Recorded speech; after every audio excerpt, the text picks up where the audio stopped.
forever young? Or am I faking on the tip of my tongue? There's a sarcasm waiting for you.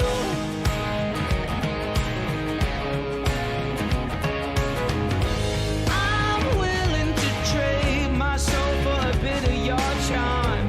There's no way I'll fade into oblivion, 'cause I'll keep shining over you all. And if your wings entwining, you better face the fall, keep trying again. Oh yeah, keep trying again. There's mud on the floor, desperate people trying to get through the door, although the room's already crowded. But I'll keep shining over you all. And with your wings entwining, you better face the fall, keep trying again. Oh yeah, keep trying again. Zeros, everybody's trying to be heroes, when all they have to say to be okay is I don't know. And keep trying again.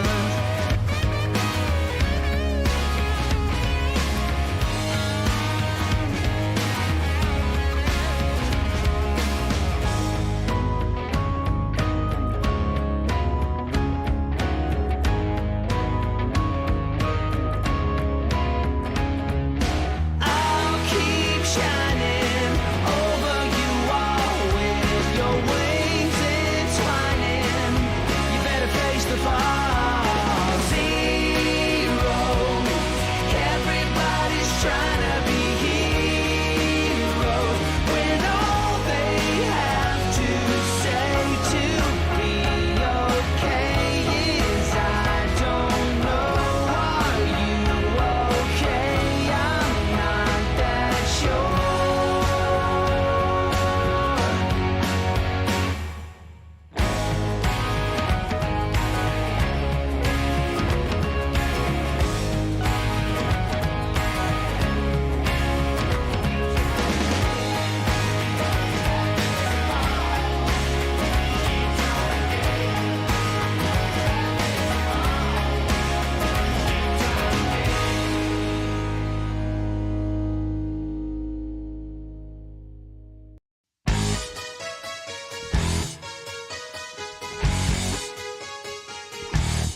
Hello, ladies and gentlemen.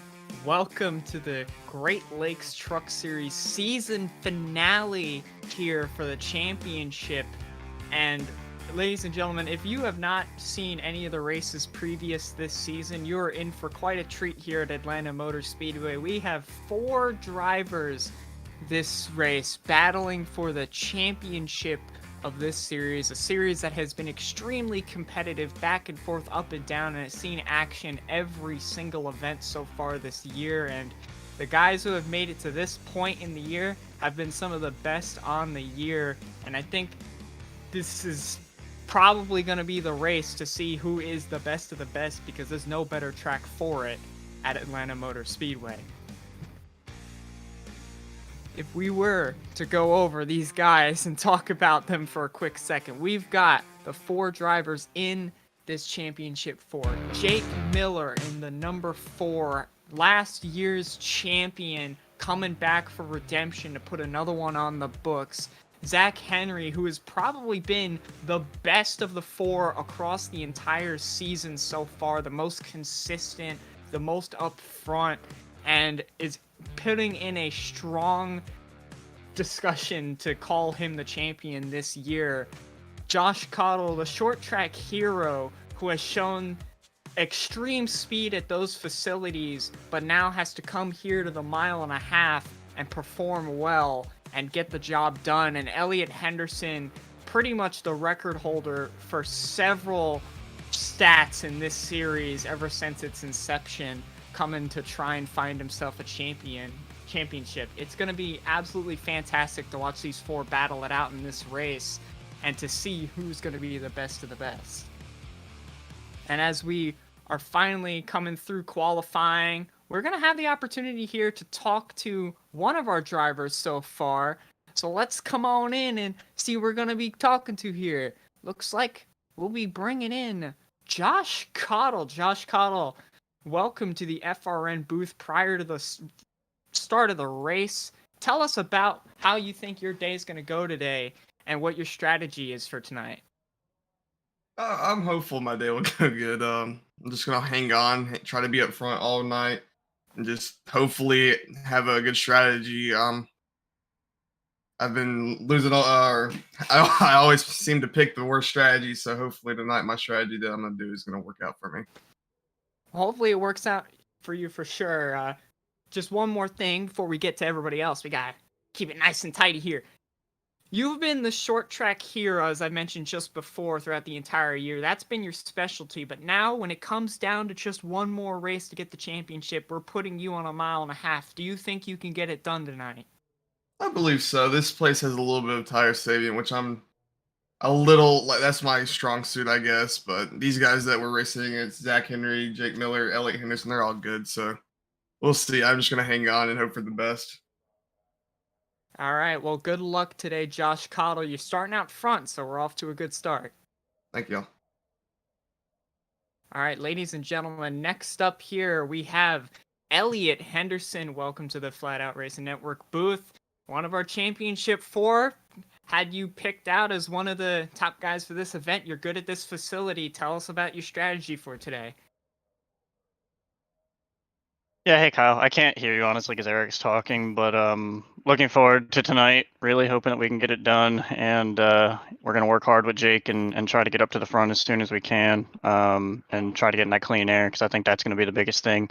We got some new guys to worry about with Trent Curtis and Louis up here at the front too. So it'll be interesting to see how it all works out, but we'll see where we end up, and hopefully it goes green all the way. And what's the exact strategy you're going to be looking for tonight, perhaps, for your expectation for it to go green? Yeah, I think it'll go green, for sure. I mean, it's usually gone green in the past, so I assume that we'll get a long green flag run all the way through here, hopefully. But we'll see. All right, we'll see for sure. Good luck today, starting in the 6th position. Thank you, guys. All right. Then we gotta, of course, get last season's champion, Jake Miller, up here in the booth. Jake, you're coming back to the facility you did well at last season to capture yourself a championship. Can you do it again this year? We hope so. We're the last out of the top four in qualifying, so we're gonna have to pass them, I guess. Well, starting in the 7th position, you're not too far behind them. What do you think the strategy is going to have to be today to capture yourself a second title? Hopefully, no cautions and just be quicker on the long run, save the right front and save the rear, and be able to go when the time comes when they start slowing down and be able to speed up. All right, well, good luck to you today. Starting, like you said, furthest of the 4, but in the 7th spot. Let's see what you can do with it. Thank you. All right, and finally, but most definitely not least, Zach Henry coming up here. You got to go up against some strong competition this year, but you have definitely been the guy to put your name out there this year. Can you capture the championship tonight? I like to think so.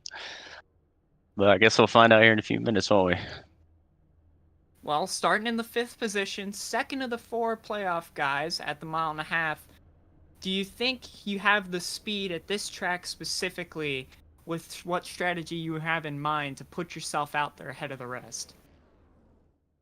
I think I'm fast enough to run with anybody here. It's going to be a matter of, I think, who can get out front probably after about 15 to 20 laps into the run when the tires really start to fall off. And, I guess we'll see. I mean, last season I didn't think I was very far off of Jake, and just unfortunately it didn't work out in my favor, and I had to push a little harder than I wanted to towards the end, and that just made things worse. So yeah, I mean, I guess my goal here is going to be to just stay in front of the playoff guys. All right, well, good luck to you today. See if you could change things around for you this season. We'll be seeing you later tonight. I appreciate it. All right, ladies and gentlemen, that was our 4 championship drivers giving their little bit of input for tonight's race, and hopefully we can get another bit of input here from the booth. Kyle, are you here with us? Yes, I am. How are we doing tonight? Well, we're doing fantastic. I opened up this show here tonight, giving these people a good anticipation for a great show here tonight. What do you think we're going to get out of these drivers here? I think we're going to get some fantastic racing and definitely some aggressive racing near the end of this thing. 4 of these drivers are fighting for a championship, and everybody else kind of out there trophy hunting. We'll have to see how these drivers are able to handle it, but I said it last week, and I'm going to say it again here today. The 2 drivers I'm going to be watching out for all race long is that number 4 and the number 37. Both those drivers are so strong at this racetrack, and they have such great competition with one another, so they're going to be pushing it really hard all day. Well, I may have to change my mind a little bit after talking to Zach Henry. He said he just made a mistake last year, drove it a little bit off to lose the championship to Jake Miller, and we've seen how strong he's been this year. He is really going to put himself out there and really, I think, stamp his number here tonight. Yeah, definitely a driver to watch out for. That number 12 is Zach Henry, and also Josh Cottle as well. Josh Cottle doesn't usually make too much noise on the 1.5 miles. Usually a top 10 racer, top 5 racer at times on the 1.5 miles. But I feel like that's what makes him dangerous. We saw it, I think, 2 seasons ago with Ashton Lawson. He was the driver everybody kind of counted out. Everybody was thinking about the other 3 drivers to win that championship. And Ashton Lawson all of a sudden won the championship and won it pretty convincingly at Atlanta 2 seasons ago. Yeah, no, there's anybody that could really come out here and get the job done, and a little bit of unexpectedness for sure. I mean, look at our front row tonight. We talked to the short track hero again, keep calling him that, but he's showing some good speed here at these bigger tracks now, starting on the front row, and to his inside pole position for the first time. Trent Curtis with a fantastic run in qualifying to put himself out front. Trent Curtis, always a pretty quick race car driver when he's out here racing in Great Lakes, and puts it right there on the pole. The number 51 starting number 1 next to the championship contender you were mentioning, Josh Cottle, aka Jinx, driver the number 32 machine. We'll have to see how he's able to handle the start of this race as the lights have gone off on the iRacing pace truck. Lights have gone off. These drivers are rearing, getting ready to go. All of our top 4 drivers in the championship going for that title, all starting within the top 7 cars It's going to be a close one as they all have speed tonight, as shown from practice and qualifying. Who is going to be the best of the best? That remains to be seen, but as the green flag falls, who can be the one to put themselves out front to start this event? Coming to turns 3 and 4 to start this championship race at Atlanta. 130 laps. Starting on pole, the number 51 of Trent Curtis. Is he able to get off to a good start to the race? And are we able to maybe keep it clean here at the beginning of this race? As the pace truck is pulling down pit road, and Trent Curtis is going to lead him to the Geico restart zone. And the green flag is waving here in the Great Lakes finale. Fantastic jump for our pole sitter, Trent Curtis, to get away from the field. Josh Cottle looking to slot himself into the second spot. Easily does so in front of RJ Williams' teammate, mind you, doing a good job staying out front, helping the group. Hunter Madalinas and Zach Henry battling for that 4th position just behind him. Looks like this outside lane has got some good momentum going down into turn 3, and Trent Curtis pulls to the apron. I heard him talking on the radio. I couldn't really necessarily make out what he's saying, but I think he might have gotten a black flag. I don't know what he would have gotten the black flag for, but he is pulled onto pit road, and our pole sitter is serving a black flag penalty at the start. Oh, the restart zone, Kyle. If you roll over pace speed to the restart zone, the iRacing will give you a black flag penalty for jumping the start by going too quickly. First time pole sitter there, not seen that before. That was that inexperience rearing its head to start this event, but what that does for Josh Cottle puts him out front, but in a tight battle with Hunter Madalinas. Here comes your regular season champion of Hunter Madalinas, the closer, looking to put that 9 machine into the race lead, taking the high slide off turns 1 and 2, and he's going to clear Cottle off the corner, and behind Cottle now is his teammate and friend, RJ Williams. Here comes Zach Henry to the inside, going into 3 and 4. Zach Henry making moves, going up to the 3rd position. He started in 5th. He's going forward, that's for sure. We've seen him strong all year long, and he's making the moves to get up there as we see the gaggle back here with a couple other playoff drivers, Jake Miller and Ellie Henderson, who we picked to be the strongest at this race tonight. So far, the furthest back of the 4. I would expect him to climb up through the field throughout the day and just really, really push it. All 4 of these guys I expect to be in the top 5 at the end of this thing. This is going to be a very competitive championship. I'm expecting that 5th guy to either be Hunter Madalinas or RJ Williams in the 21. Williams has had a strong couple of weeks. I mean, we've seen several drivers here have strong weeks. Back to back to back. It didn't matter who they were up and down the field. We've seen guys out of the playoffs several rounds ago, or didn't even make them this year, make some standout performances in recent memory. So it's not to say that the field did not have competition for these 4. They were just that little bit better than the rest of the field. Drivers trying to figure out where they want to necessarily slot in, what the strategy really wants to be for them. There's a gaggle of cars back there, but the front 6 or 7 are keeping it straight, keeping in line, and are trying to maybe save them tires a little bit for a long run. You heard Elliot Henderson talking during his pre-race interview that he expects this race to go green for at least most of the way. Well, that's, I'm sure, what most of these guys want is these 4 drivers out here battling for the title, they're probably some of the best of the field at saving tires, I'd say so. And this is the perfect racetrack for most of them to do so, as there's a bit of a fight for that 3rd spot between Zach Henry and RJ Williams. Nearly contact exiting turn 2 down the back straightaway. Got to be careful with anything like that, because if you take yourself out with damage, there is little to no chance of you winning this title. Driver I've been really watching in these early laps, been on the move, probably been the hottest driver out of the hottest non-playoff driver these last couple weeks, and that's Hunter Brittle. He's moved his way from 17th to 10th in these first couple of laps, really moving quick in that number 10 machine, using that high lane. Had a fantastic run of things in recent memory, that driver, just seeming to find some speed out of absolute left field, but more so than that, finding the execution that is just caught him so badly throughout this year.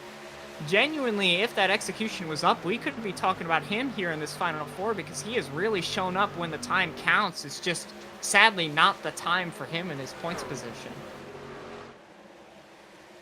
Said he wanted to end this season getting back into the booth for another interview, and hopefully in victory lane we'll have to see what Brettle's able to do, but definitely a good start to the race, running in the 10th position, the driver of the number 10 machine. Right in front of him, Cameron Perez make an appearance. I know he has a lot of speed. We'll have to see what he's able to do today. Yeah, a few drivers here making a rare off start or kind of new to the series coming in at the very end of the year, just trying to get some laps, and we could see them come back here next year, and it'll be interesting to see who here tonight maybe doesn't do well, but next season comes out as like, from our camera, saw Fitzgerald slam the outside wall out of turn 2, absolutely nailing it and possibly making contact with other drivers as he came back down the track. He's going to get it going again, but with some significant right side damage. Hit the wall pretty hard, and he had to swerve, and it looked like Aiden DuPont might have made some contact with somebody down there. It might have been Eric Kepf that he made contact with, trying to avoid Fitzgerald. So far, Kyle, the top 7 drivers have split out away from the field. A bit of a pass for the playoff drivers. Elliot Henderson making the move on Jake Miller for the 5th spot. They had caught up to the back bumper of Zach Henry, but the gap has opened up a little bit over here the past lap or two, possibly because of these guys battling or a mistake that we may have missed there.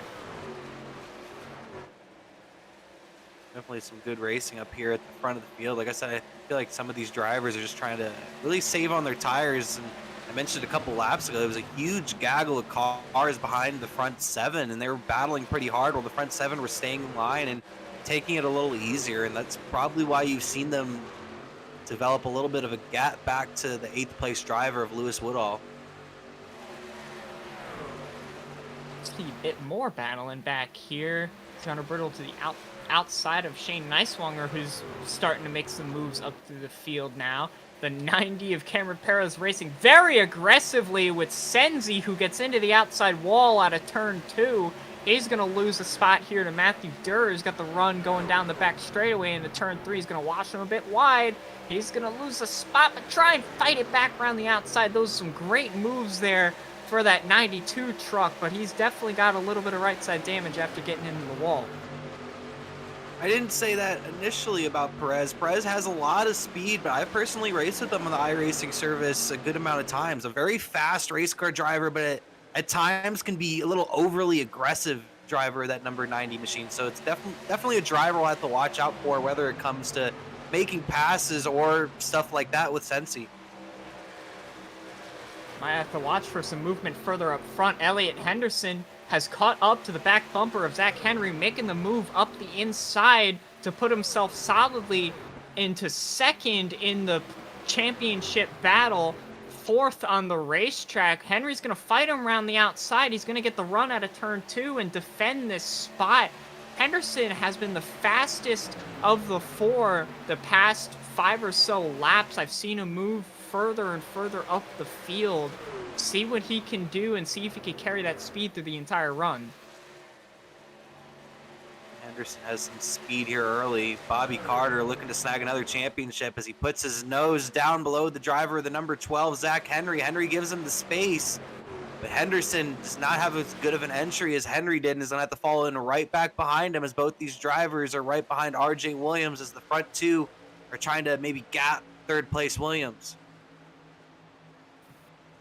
Yeah, it's a big battle for the 7th spot between Barkowski and Jake Miller. Those two have been going at it for several laps in a row. Seems like Barkowski really wants this spot bad, but it's really hurting him as they're really losing spots from the field. As Cottle looks a little low there on the lead, not able to complete it yet, but I've noticed he's been seeming a little bit faster than our leader right at the moment.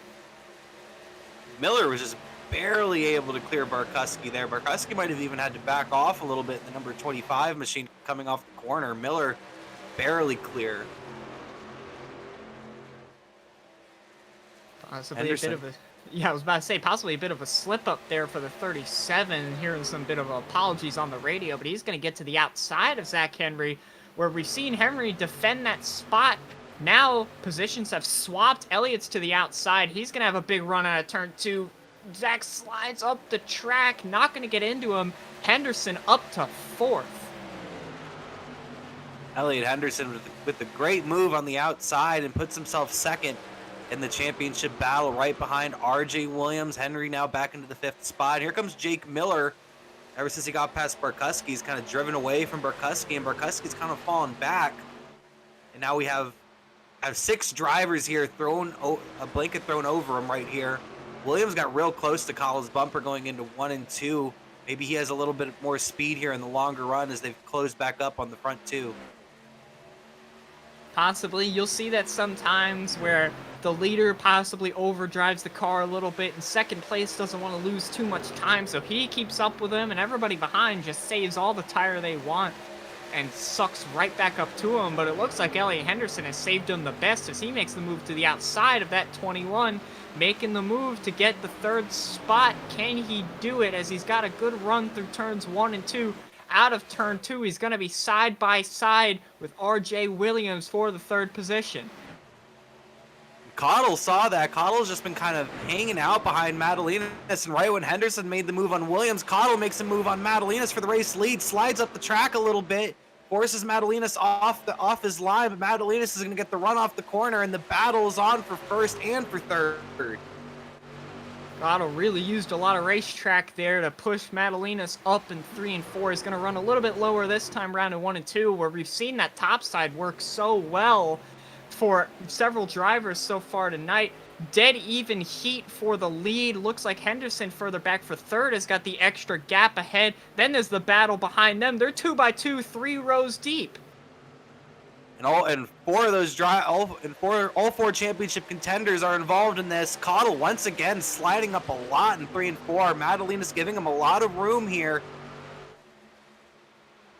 I mean, this is almost starting to look like a plate race here with these guys tucked up right on top one another side by side, racing so closely. This is the craziest thing I've ever seen here at Atlanta Motor Speedway. Finally single file for the 3rd spot, but the battle for the lead and the battle for 5th is still raging on between those 2 groups of drivers. One of them between 2 playoff cars, and one of them a playoff driver and a non-playoff driver going for the lead. Madalinas did not give Cottle as much space that time. Cottle slid up a little bit. I don't even think he slid up necessarily that time. I think it was just a little higher of a line. But Madalinas fighting back hard on that high side, not giving up the position to Cottle. And right when I say that, the wall! Madalinas! Wall again! Oh, absolutely glued to that outside wall. He could not get off it, all the way down to the 6th position for Hunter Madalinas, and for sure has to have a little bit of damage there on the right side. He was glued to that thing, but that puts Josh Cottle into the lead. Elliott Henderson 2nd, and 4 of the top 5 are the championship 4. Would you believe it? I would definitely believe it. This is what I was saying during pre-race. I expect this to be a very hard-fought championship. All 4 of these drivers are very strong, and they proved it all season long. And the driver kind of dividing these 4 right now is the number 21 of R.J. Williams, who's currently running in that 3rd spot right in front of Zach Henry, as Miller's going to make a move on Henry coming off the corner. Jake the Snake got a great run off the corner and goes to the inside, and he's going to try to make this pass in 1 and 2. Got the move made. He's up the inside. Can he hold it through turn 2 on the exit? He's going to stay there, but the run for Zach Henry on the outside is going to give him that spot back. And the 37 and the 21 are right on top of each other. Looks like R.J. Williams is starting to claw back a little bit of extra speed here behind the back bumper of Elliott Henderson. He dominated the race last week at Homestead, just was fantastic at that track, seemed to have some phenomenal long run speed versus the rest of the field. See if he can execute that same thing here tonight. Definitely a lot of speed in that 21, also in that 32 as well. These 2 drivers definitely work a lot together and work well together, currently running in that 1st and 3rd spot.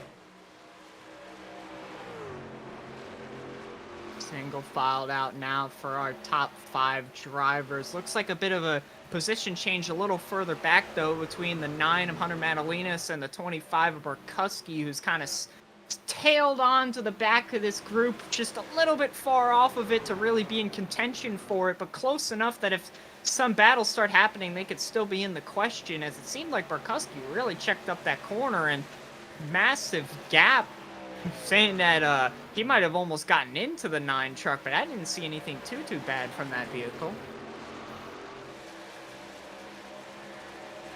Husky's, ever since he kind of lost this group, is kind of just hanging out there in 7th, just trying to maintain his tires. I feel like driver that number 25 machine is Miller. Once again, making the move on Henry, going to the inside in 1 and 2. Can he complete the pass this time around? Henry's going to get a great run off the corner. Miller going to try to stick by his door going into 3 and 4. He will not be able to, fall right back behind him, and he'll have to try again. You know, I'm a little bit worried about the tires on the 12 truck. He's been running that higher lane, trying to fend off his competition many times so far this stint, and that definitely is going to hurt the tires a little bit more, carrying more speed through the center of the corner. So who knows where his tires are at versus his competitors. He's still got enough speed for sure, but does he have the life underneath him to keep this going? He's trying to hold off Miller as best he can, as Miller once again ducks to the inside, this time in 3 and 4. Can he complete the pass on Henry? Can he stay on his inside on the front stretch here? Here they come off the corner. Henry looking to get that run off the corner. Not as strong as he's been getting on the back straightaway. This might be Miller's best opportunity to complete the pass here in 1 and 2. Just turn 2 has been such a struggle for those trucks in the bottom to manage, but there's going to be a slight bit of contact possibly between the 2 of them that gets Jake Miller loose. Lucky to not go around for either of them. They keep it going, but Henry holds on to the spot. Miller is clearly quicker than the number 12 of Henry at the moment. Question is, how does Miller handle that? He's unable to complete this pass on the inside, and the more he tries to complete this pass on the inside, the more he's unsuccessful. He's going to hurt his tires. And he's looking to maybe go to the high side. That was kind of what I was about to say. Does he maybe try a higher lane to maybe try to push it on entry just to get next to that number 12 machine, then hope he gets the run off the corner? Well, whatever they're trying to do right now, the gap is opening up between them and the 3rd place driver of RJ Williams as he comes down pit road. I'd noticed some of the back marker guys further back in the field coming down pit road, a few guys in the back half of the top 10. Seems like the pit window is opening for these drivers, and some of them are taking the opportunity right now while they still have it. Explains why Miller is battling so hard for this spot, as that could mean he comes down pit road ahead of Zach Henry. Miller looking to complete that pass on the high lane here, coming off turn 2, had a great run, and I think he should be able to clear him. Coming down the front straightaway is Cottle, ducks down pit road, and Henderson follows him. I don't know if Henderson was playing. Oh, and Cottle locks him up. Oh, hope he did not get a speeding penalty there, but 3 of our 4 championship 4 come down pit road. Jake Miller, the only one to stay out. I imagine he's only going to go 1 lap longer than the rest of these drivers, try and get some long run speed for those tires. Elliot Henderson gets into his box cleanly. Zach Henry just about gets into his box. Didn't see where Cottle did, but it looks like he cleanly got in there. Very close to that line in the front of the pit box, though. They're going to take 4 fresh tires. I also see on the racetrack Jake Miller coming down pit road now, and Elliot Henderson with a phenomenal stop is going to jump Josh Cottle for the lead out of the pit lane. Elliot Henderson takes the spot away from Cottle, and that could be huge as drivers continue to make their green flag pit stops. Miller currently in his box. He pulled into his box okay. The driver of the number 4 machine, will have to see where he comes out compared to his teammate, driver of the number 37, Elliot Henderson. There were a few drivers that came onto pit road a lap earlier.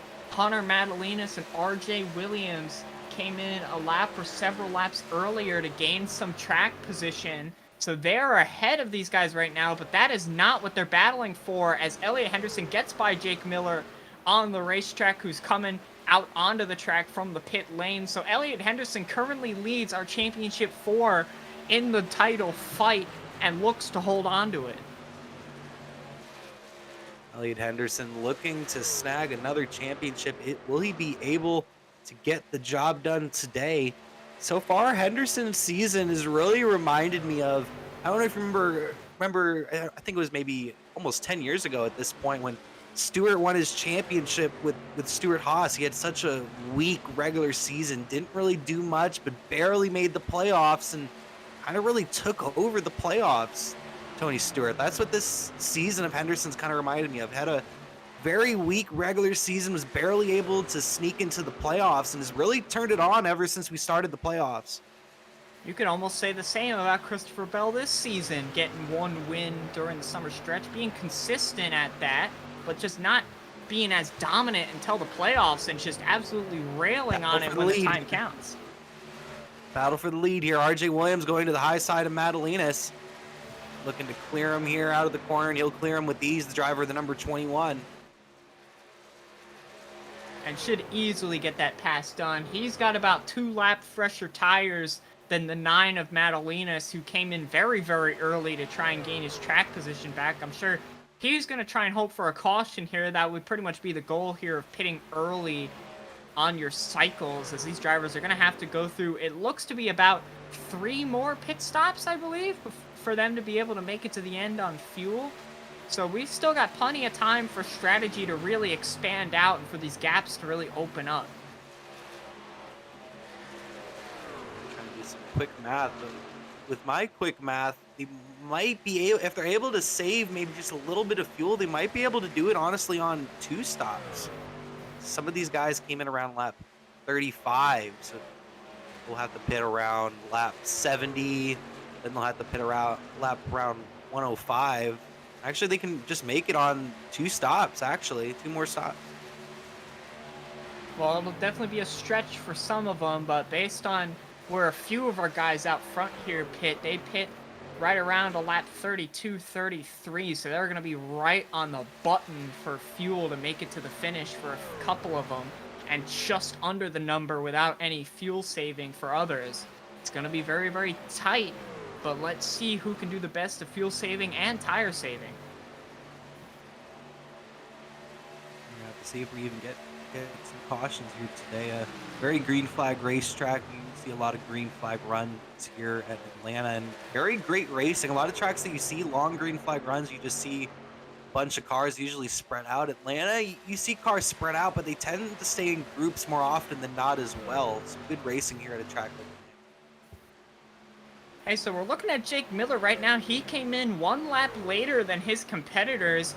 Not only puts himself in a better situation fuel-wise, pitting on lap 34, but also puts him in a better position tire-wise. He's been multiple tenths faster than his competition several laps in a row. He's already gotten to the back bumper of Josh Cottle and set the fastest lap of the race so far. He is absolutely moving on those tires right now. said it all season long. I said it all last season. You want to kind of stay out the longest. Like 90% of the time, the driver that stays out the longest and has the fresher tires throughout the run is going to perform better. Miller is pretty much where he was at this point before pit stops, and he has fresher tires. So throughout this run, he's just going to gain more spots and gain more time. The driver of the number 4. And it seems like being on top of one another with those pretty equal tires for the 12 and the 32 has really checked them up, as they also have to get by the 9 here on the much older tires that he came in very, very early. I'd be worried about Madalinas making it to the end here, but it seems like the pace-wise on those older tires is really costing him, as Jake Miller's gotten by Josh Cottle, he's gotten by Hunter Madalinas, and he's got a run coming on Zach Henry as well. After that, he's got a bit of a gap to Elliot Henderson, but he's been so much faster lap after lap that he should be able to catch up to him. Even that time making passes, he was still a tenth faster. Miller in that number 4 definitely has a lot of speed. As he's looking to make this move on Henry here, diving to the inside of Zach Henry. With the speed he has, he should be able to clear him in 3 and 4, and then set his sights on his teammate Elliot Henderson. He's going to clear him in the center of the corner, slide up the track, and there goes Miller up to the 3rd spot. Henry's going to push him down the front straightaway, try and get both of them some extra speed down that front straight. And is probably going to try and just follow Miller the best he can, because clearly that Ford truck is much, much faster. He wants to get up there to Elliott Henderson and close up the track position to try and gain more spots on track.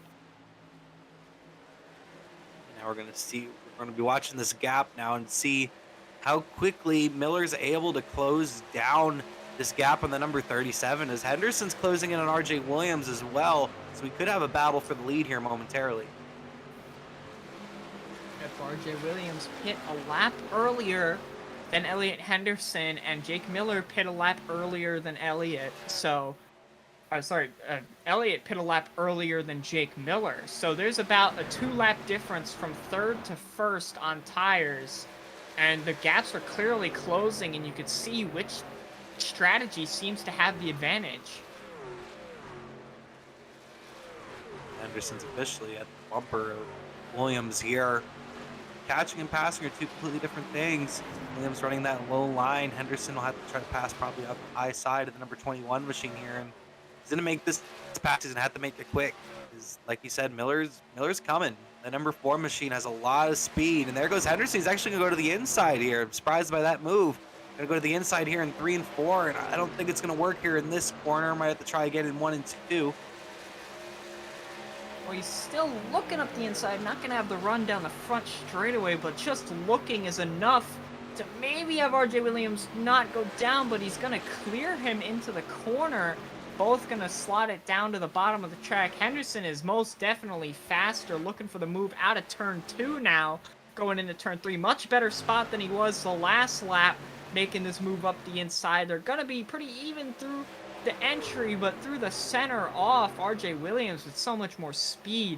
I think the best way to make passes tonight is going to have to be putting yourself in that middle or higher lane and just getting a run off the corner and really going for it. Yeah, especially as these tires wear out, I just think the middle to high line is the place to be if you want to make a pass, unless there's a clear difference in speed. The driver, the number 37, struggling to get past Williams, and really struggled in 1 and 2, lost a little bit of time to Williams, and now here's Jake Miller, the driver of the number 4 machine. He is now here. He has entered the conversation for the battle for the lead. Entered the conversation for sure, and you know, we talked last week who were the top 2 guys going to be heading into this race. We talked to Jake Miller. He was saying, oh, I think Elliott Henderson's going to have a good number for me. And Elliott really wasn't sure between the two of them who was going to be better, but they are absolutely the top 2 tonight out of the championship 4, making a good run of it, not only for the championship lead, but for the lead of the race as well. Henderson and Miller currently running in the 2nd and 3rd spot, but you don't have to look too far to see Henry and Cottle, because they're currently running in the 4th and 5th spot. Running all 4 championship contenders are in the top 5, as Henderson once again peeks his nose to the bottom lane of the number 21 of Williams. Williams seemed to have struggled a little bit there in that corner, and Henderson's going to send it into the 3 and 4 to the inside. I just don't think that move is going to work right now, as Miller might be able to make the pass on Henderson right here on the high side, as Henderson tries to maybe throw a little bit of a block on Miller and was unable to get behind Williams.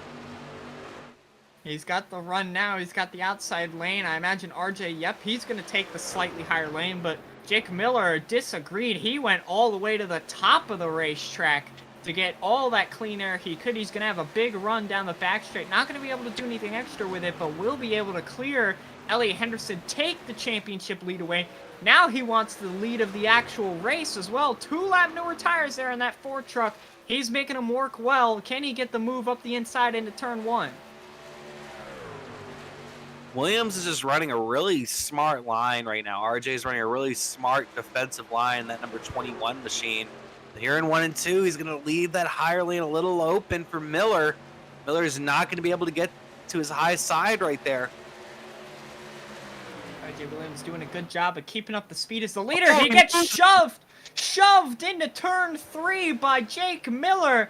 Saves that truck, but that was almost a very, very aggressive wreck from the Ford truck, and here comes Elliott Henderson to try and take advantage of it. They're also going by some lap traffic as well, and Eric kept Battles tighten right back up with that move. Miller was pushing him down the second half of the back straightaway, and there might have been contact right there off the corner. It looked like Williams slid up or something. Oh, he's gonna just door him. Oh my gosh, he just flat out doored him going into the corner. I think Miller might be hurting himself more than anything else right now. Aggressive driving from the 4 machine gets himself to the lead, but most definitely made an enemy with those maneuvers right there. RJ Williams falls back to the 3rd spot as Elliott Henderson gets by him.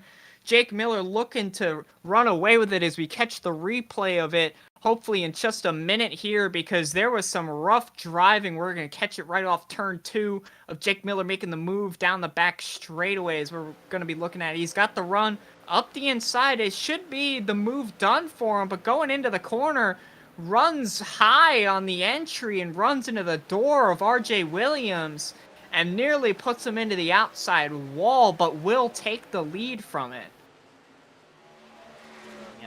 Miller goes to the lead. I feel like that was a little bit of an unnecessary move, though. Miller had a lot of speed, and that might come back to pay him back later. This is the championship race. RJ Williams is a great race car driver, and at times he could be a little bit aggressive too. And I don't think this will be the end of that. Well, some aggression for sure, but he does have the security of knowing that his teammate is the one he's the closest to battling for this championship. I mean, we've seen, teammates be a key factor so far this year. How much does the coordination between these two come to fruition when it's for a championship? That remains to be seen. I'm trying to check out Miller's car to see if he has any sort of damage. It looks like he might have a little bit of front end damage, nothing too severe. I'm curious if that might affect him on the long run here.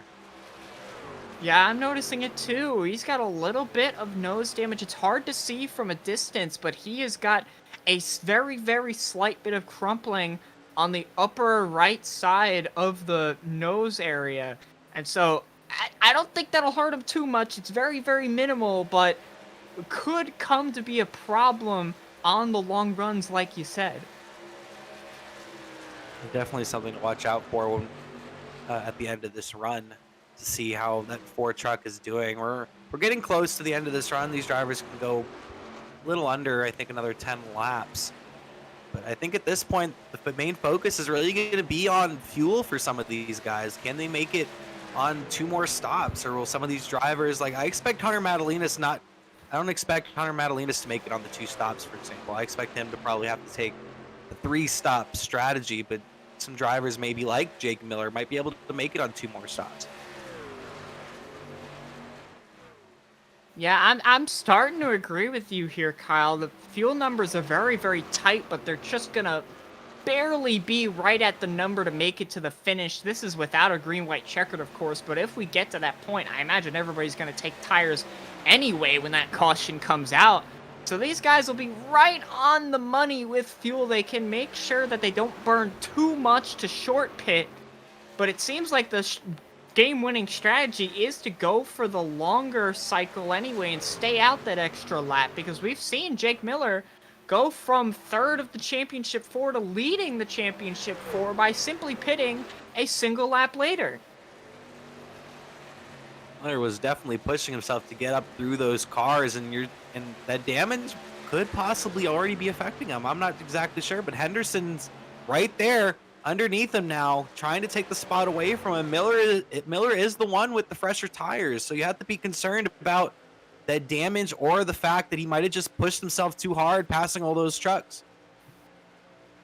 Possibly, but I think at the same time, Elliott Henderson looked to be the best on the long runs of the championship Ford on the first run. He drove his way from one of the furthest back to right up there in the fight with Josh Cottle for the lead earlier in the race, and was just right there, took the lead away from him in the pit cycle of the 4, and has pretty much been up there outside of the battle with him and Jake Miller. Now he's coming right back at him here as we get close to the next pit cycle here in what's bound to be the next 4 to 5 laps, I imagine.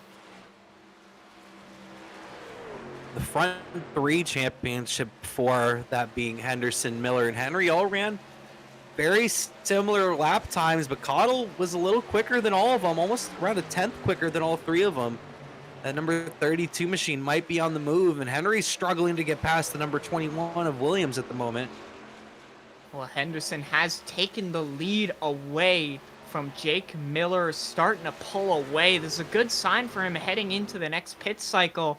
He knows he's got the pace to even beat a competitor that tries the long strategy on him. Kind of opens the door up for him a little bit to be more, forgiving with his pit strategy. He could get away with being a little bit off, but because he purely has the pace. Henderson has a lot of speed, and Miller was saying that in his interview last week, that he really thinks Henderson's going to be the guy to beat. And Elliott's really good at tracks like this. He's really good at Atlanta. He's really good at Texas. He proved that with his win. Charlotte, he finished second. He's really strong at these D-shaped ovals. He just has a lot of speed at tracks like this. And he's showing it here today. Miller's right there behind him. These two are just competing so hard for this win and for this championship. As I just heard on the radio that RJ Williams is actually going to come down pit road this time by. Here comes Henderson. Oh, Henderson, a little bit earlier than I would have expected, but from this point on, if you go again another 33 laps like they did for the first stint, he'll be able to just barely make it to the end of the race. But an interesting call to come in the earliest of the four. We saw that kind of just not work out as well for RJ Williams. Yes, he retained the third spot, but he definitely lost it to some of his other competitors. See how it works out for these two. Talked about it having the pace. Can he keep this up with this strategy? And I was kind of expecting Miller to do that, and he did. He skipped past pit road that time, and he's actually going to have at least 2 lap fresher tires than those two drivers as long as a caution doesn't come out. And this is when cautions most likely come out at a track like this, is in the pit window.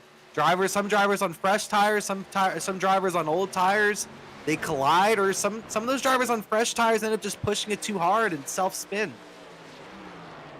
Well, Here comes Miller. Zach Henry came by the previous lap to come down pit road, and now both Miller and Cottle come down this lap. Cottle trying the same strategy as Miller to see if he could gain some extra long-run speed that he didn't seem to have on that previous run compared to the first run. He kind of needs to put himself in a better spot as he started to fall off the pack there at the end of that stint. See how he could do through the pit cycle. Overshot his box. Miller overshot his box. The driver, the number 4, he had to back up into it. He's getting his tires changed, but that's going to cost him at least a second. There's somebody in the grass. Michael Sensi's in the grass. Well, he managed to get it back going. He's at the exit of the pit lane, and Josh Cottle has jumped Jake Miller at the pit exit. Elliott Henderson is well past the two of them. There goes Zach Henry on the racetrack past the two of them as well, but we saw how much time you could make up on newer tires. We saw those gaps close up very, very quickly. Seems like the real thing you got to make sure you get right is how long you take entering and exiting pit road, and it seemed like that time by, Jake Miller did not execute nearly as well, losing the spot to the 32. Yeah, definitely did not execute that, and they're way behind Elliott Henderson at this point. Henderson's over exiting turn 2, and Jake Miller and Cottle just now entered turn 1, multiple seconds behind those race car drivers. And I like to mention at the end of that last run, the fastest driver was Josh Cottle. Now Josh Cottle has the freshest tires, and he's in front of Jake Miller. So definitely I feel like he's the driver to watch out for on this run, as Miller has a black flag. Here comes Miller. Jake the Snake has a black flag. Oh my goodness. And he is hoping for a caution to get himself back into this championship race. Oh, must have been some speeding somewhere during that pit cycle. He tried to wait till the last minute to take the black flag. I'm not sure where he got it from, because it didn't seem like he entered pit road too fast, and it's usually not very easy to exit pit road too quickly. So he must have done something along the lines of getting onto the track possibly a little bit too soon or something, and I'm trying to look at that replay I and think that's what it was, because I remember watching it live and I saw his right front, like half of it just veer off onto the racetrack in the middle of 1 and 2, and it wasn't very much onto the racetrack, so I honestly didn't think that iRacing would have called that a black flag, but that's what I remember seeing live, and I looked on pit road and he wasn't speeding, it looked like, at all. So that's the only thing I could really find is maybe him getting the black flag for that.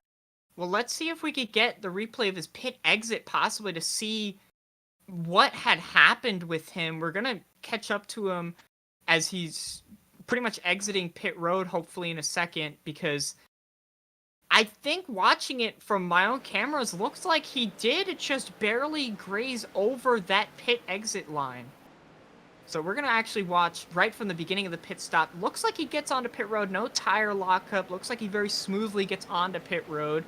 Clearly doesn't really get off pit road down the road itself. See if he gets into the box cleanly. That won't really give you a penalty. Getting in and out of the box is really no way to get a black flag through there.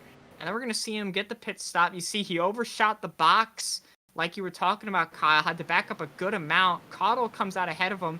Doesn't look like he goes too much faster to get a black flag there, but this is what we really have to watch out for here.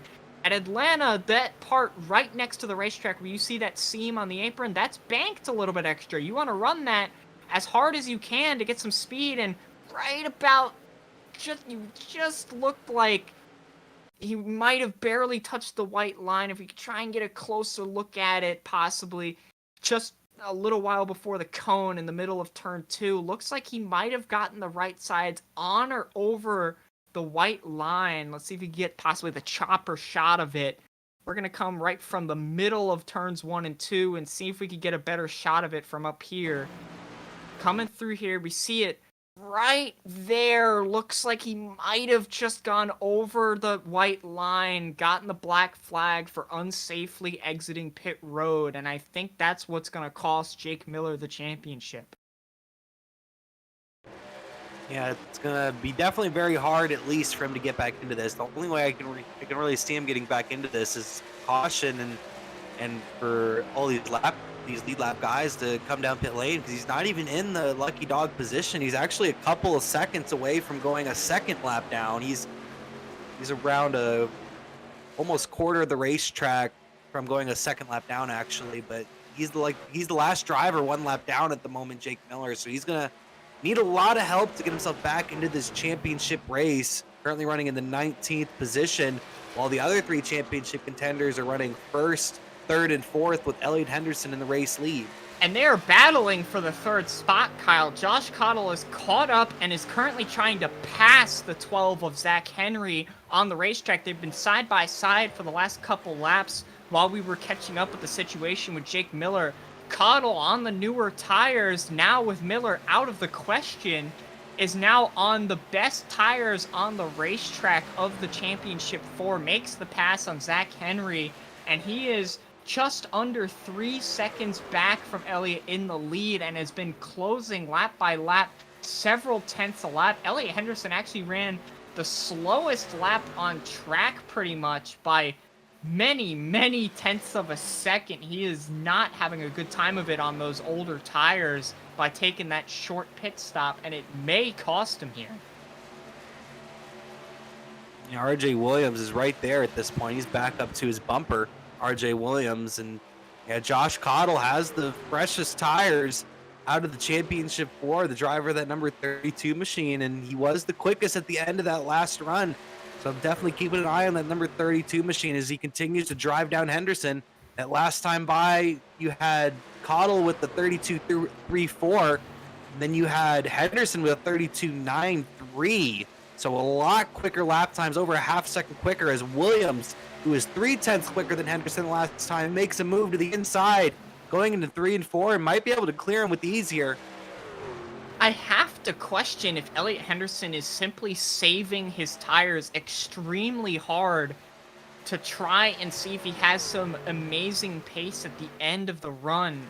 because I don't see any reason as to why he would be this much slower than his competition. That last lap was a 33.4. The drivers run that lap time right before the pit stops. Like, I'm talking 3 to 4 laps before they pit. They pit about 15 laps ago. That's half of a stint, and he's running those lap times. I honestly think he might be a little short on fuel. That's my guess right now with this 37. I think he's a little short on fuel to make it to the finish on one more stop. And he's worried he has to take a second pit stop. He was one of the earlier pitters, the driver of the number 37 machine. So I feel like that's why he's kind of slowed it down a little bit. Because when Williams got past him, he pretty much moved on over. And he moved on over for Lewis Woodall, too. Lewis Woodall is even on the lead laps. That really says a lot. I think Henderson is saving gas. I don't think he would be overly saving tires to that extent. I mean, I was talking about it when Elliott made the pit stop. I was a bit curious as to his pit stop because he put himself in a more difficult situation fuel-wise than he would have been, because he had the opportunity to at least pit one lap later, as we saw his competitor Zach Henry do, and even Josh Cottle, who pit at the same time as him as well, he pit 2 laps later. So he had that option available, but decided not to take it, and has now fallen back to the second spot behind RJ Williams. But now that he's been passed, he's been kind of keeping pace right around that spot. As a matter of fact, he ran about a 32.9, which is about the same lap time that Zach Henry in the 4th position ran. As Lewis Woodall's in the wall in front of the leaders, comes off the wall to the middle of the racetrack right before Josh Cottle caught him. Luckily, no troubles there, but that could have been very bad for the 37 and the 32. Definitely been a little bit of a lackluster day for Woodall, who put down a great qualifying effort and seems to have a decent amount of speed out there today in Atlanta, but just hasn't been able to execute today and put himself back, because I actually saw it when it happened when he came out of pit road. It looked like he made contact with Cameron Perez earlier, and he made contact with Cameron Perez earlier coming out of pit road and actually spun out to the inside into the grass in 1 and 2. No caution came out for that, and he ended up losing a lot of time. And just been a little bit of a tough day for Woodall, who actually has a decent amount of speed. Started off in the top 10. I'm not sure, but I may have just seen a glimpse of him possibly nick the wall again out of turn 4 through the D-shaped oval of this racetrack. Not having as good of a time of it, as the gap is closing between Josh Cottle and Elliott Henderson. The gap is now around about a half of a second. It's stagnated just a little bit, with Cottle very slowly catching him through the corners. Elliott seeming to get a little bit better of a launch off the corner. But Josh Cottle is in contention for the lead of the championship with this strategy. We'll see if his competitors take note of that, but he's got the advantage on fuel. He can go the longest of the rest of the people he's battling with, because he decided to go 2 laps later than Elliott Henderson, 1 lap later than Jack Henry. Josh Cottle going to go to the high side of the number 37 here. Going to look to complete this pass on Henderson. Has that high lane, has a great run off the corner. The battle is on for the championship lead and second on the racetrack, as these drivers are a little bit behind RJ Williams. Cottle is going to clear Henderson with ease in 1 and 2. Henderson seemed like he might have even backed off a little bit there in the center of the corner. And now he's under attack from Zach Henry, who ran a faster lap time than both of them that last time by. Yeah, Zach Henry with a pretty decent last lap the last time by, matching Josh Cottle and RJ Williams in the lead. Might have been sitting back there saving a little bit of tire, but Elliott Henderson is really struggling right now on just pure pace. Like you said, Kyle, it could be a little bit of fuel saving, or it could be him just simply not having the pace on those older tires, maybe struggling from being in the lead for a little while. I'm not sure what it is, but he is off at the moment and needs to regain himself either at the end of this stint or coming on to the next one, because Josh Cottle is driving away. Cottle is driving away. I think the plan, I still think he's just saving a little bit of gas. I think He might not even be necessarily short of the race, but he might be trying to change up his strategy because Henderson's usually one of those drivers that stays out later and doesn't usually early pit. Maybe he's trying to get on to a driver like Josh Cottle's strategy, maybe trying to save enough fuel to get on to Cottle's strategy, because we know how quick Henderson is on the longer runs, but he's been off on tire strategy, so he hasn't had as much speed on the longer run as a driver like Josh Cottle. Yeah, that normally is a strategy. I mean, we saw it a bit weird last week, where last week pitting early seemed to be the strategy. It's flip-flopped on its head this week at Atlanta, where now another mile-and-a-half racetrack is a totally different strategy. And we saw Jake Miller capitalize on it early in the race. He tried to capitalize on it again. Josh Cottle followed him in, deciding to go along with the strategy he saw personally work out. And right now, it's working out for him too, as his competitor on the strategy has now been taken out of it, and he only has to battle the two others. It's been a great battle all race long between our 4 championship contenders, and in the shadow just a little bit is an RJ Williams, who's put down another phenomenal performance this week, been running in the top 5 pretty much all race, and currently leading the field even with that right side damage and after the contact with Jake Miller earlier on in the race. You know, RJ Williams, he had speed the first stint, was just on a different strategy. He pit in early on the same lap, mind you, as Elliott Henderson, so this strategy can work. It has speed. He's actually running just about the same, a little bit slower than Josh Cottle at the moment. But Elliott Henderson just lost so much time throughout the stint, despite being on the same strategy, that I really wonder what went wrong. I'm not sure exactly what went wrong. Just maybe pushed a little too hard at the start. We saw how easy Williams was taking it possibly at the beginning of this, because Henderson got past Williams at the beginning of this run. Williams just let him on by and kind of been taking it easy throughout the whole run. Even when he got past Henderson, he's just been kind of just having a Sunday drive, just out there to win a trophy. Yeah, out there to win a trophy, he is doing for sure. Running a solid race so far tonight.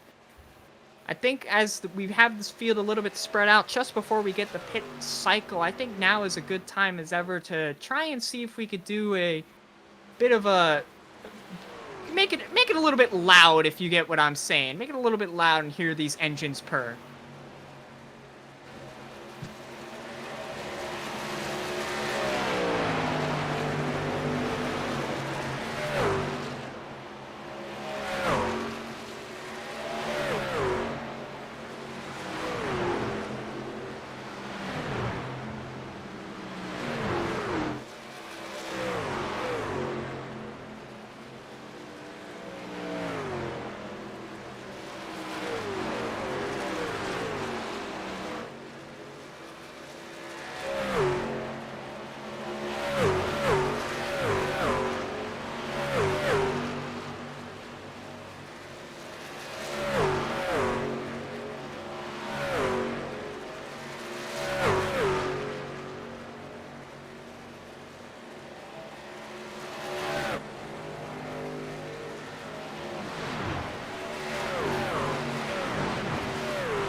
Williams just spun out pretty good.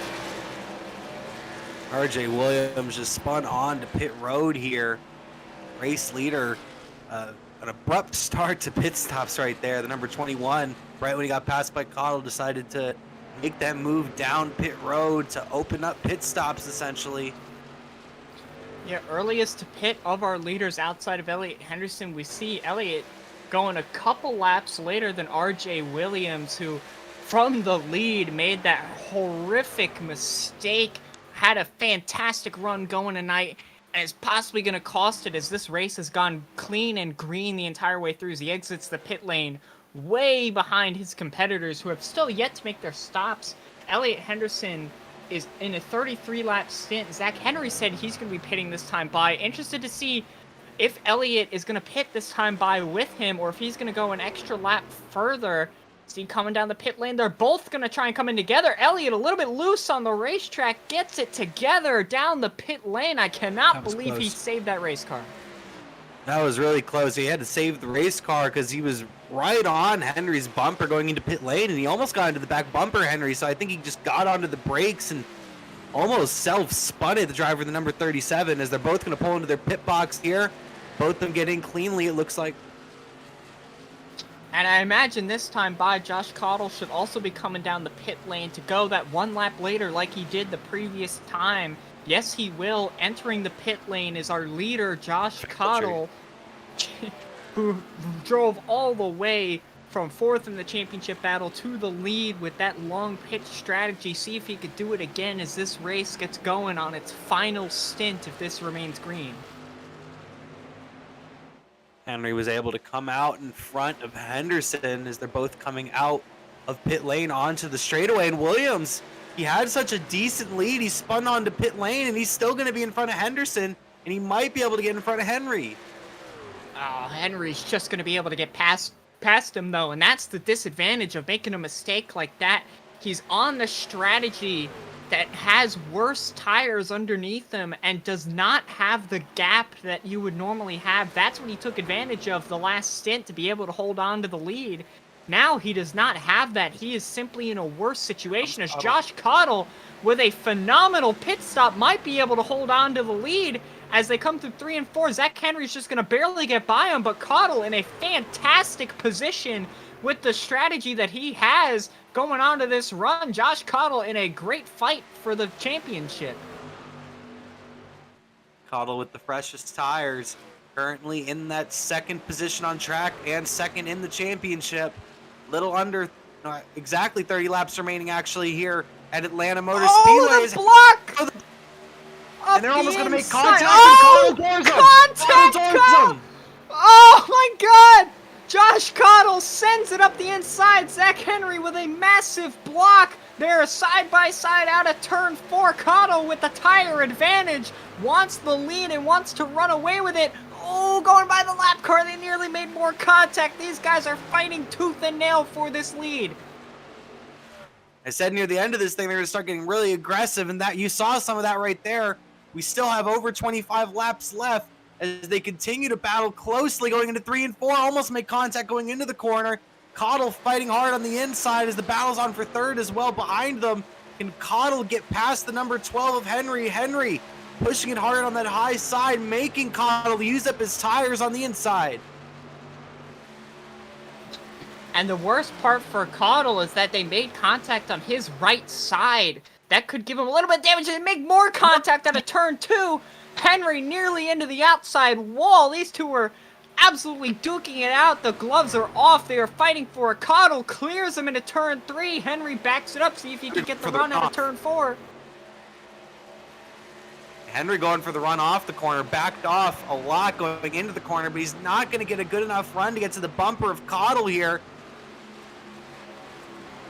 We've seen those newer tires have such a massive advantage beginning of the run. Henry actually nicked the apron a little bit going through 1 and 2. That's going to cost him some speed as now Elliot Henderson has gotten to the back bumper. He wants to put his name back in the hat, recover from the previous stint that cost him so much time.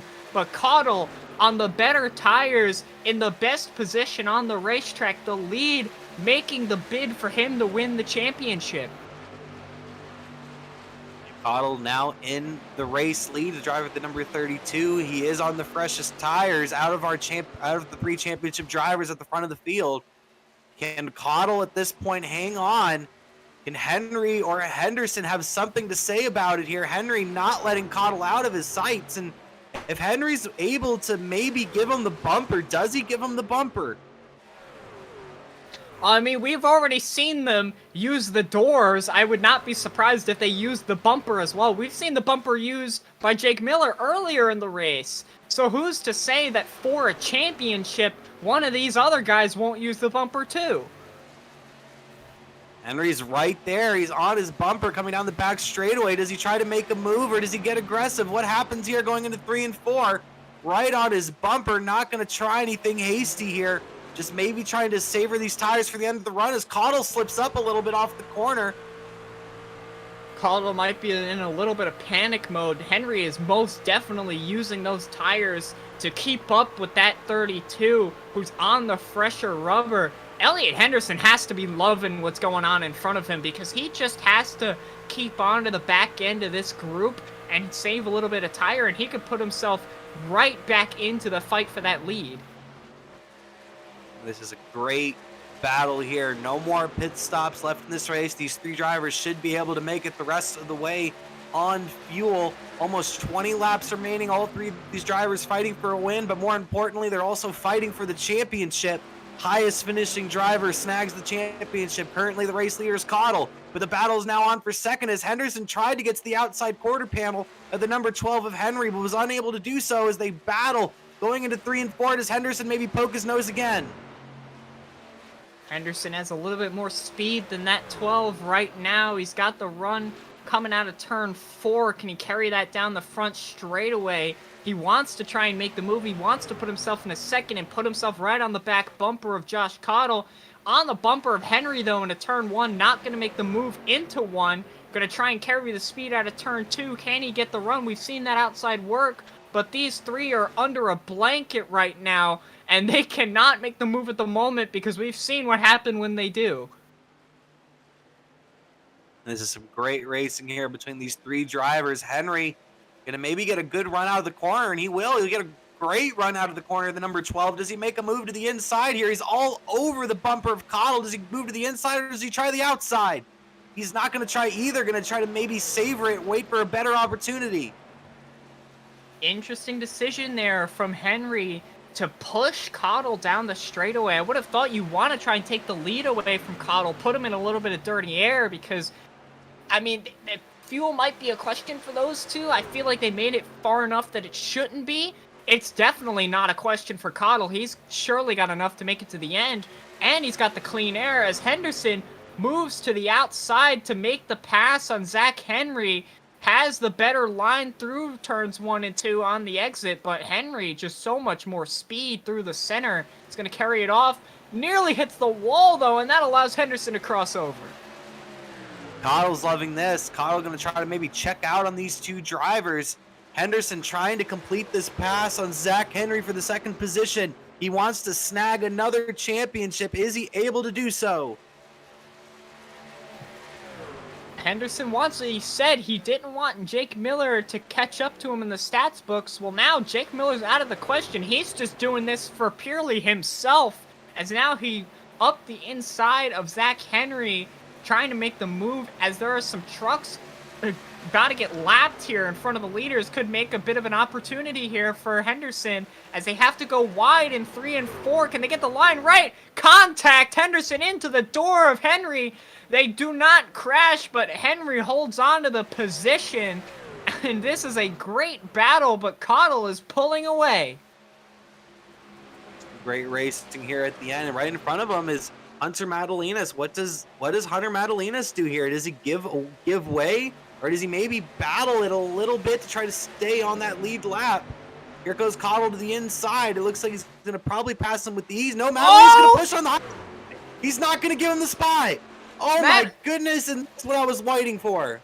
Madalinas just made a pit stop. He's on new tires. So, oh, the caution is out! Oh my gosh. And this changes everything. This puts Miller back in the race, actually, too. because he could possibly get the wave around and get back on the lead lap if your lead lap drivers come down pit lane, and I would expect that. So Miller is back in this race possibly. Yeah, there's only right now 7 trucks on the lead lap. Matthew Durr's gonna get the wave around.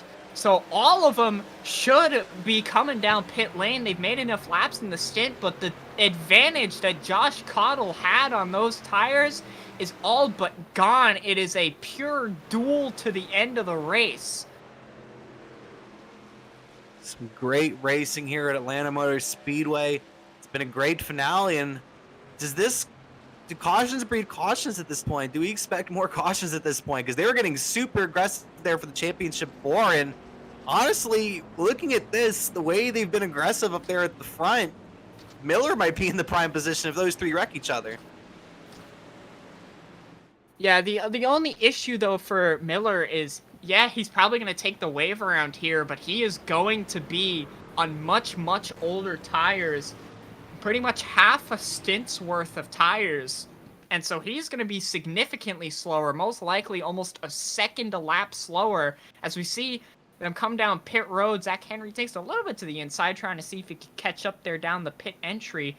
Henderson is actually a little bit off the back bumper of Henry, putting himself a bit of a disadvantage heading down the pit lane. Cottle with a decent gap there to Zach Henry as well. Let's see who comes out of the pit lane first. This can decide who is in the best spot to win the championship, but Cottle overshot the box. Oh no, is that going to cost him? He has a little bit of a gap to use up, but can he keep that through the pit stop? Henderson had a really good pit stop earlier. Henry See what he's gets... able to do, but it looks like it's going to be Henry. Zach Henry has taken the lead of the championship out of the pit lane. Cottle with that slight mistake and also looked to possibly be a bit of a slow pit stop as well, is going to fall back a spot with Elliott Henderson slotting into 3rd. And now as we finally finish up the pit cycles, we can figure out what this caution was. So we see right here, we see the battle between the 11 of Christopher Heller and the 6th truck, it looks to be, of Steven Sims. And oh no, oh my goodness gracious.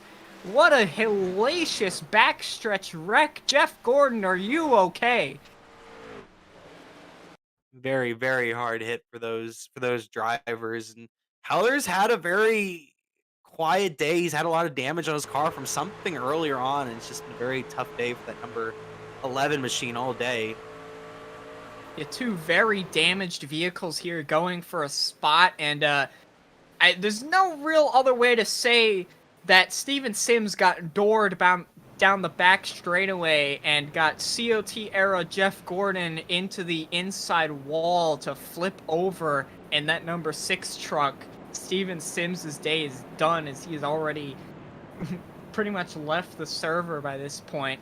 And now we have some insane action out on the racetrack, as look at how many trucks have to take the wave around in front of these leaders. I mean, that is quite the line.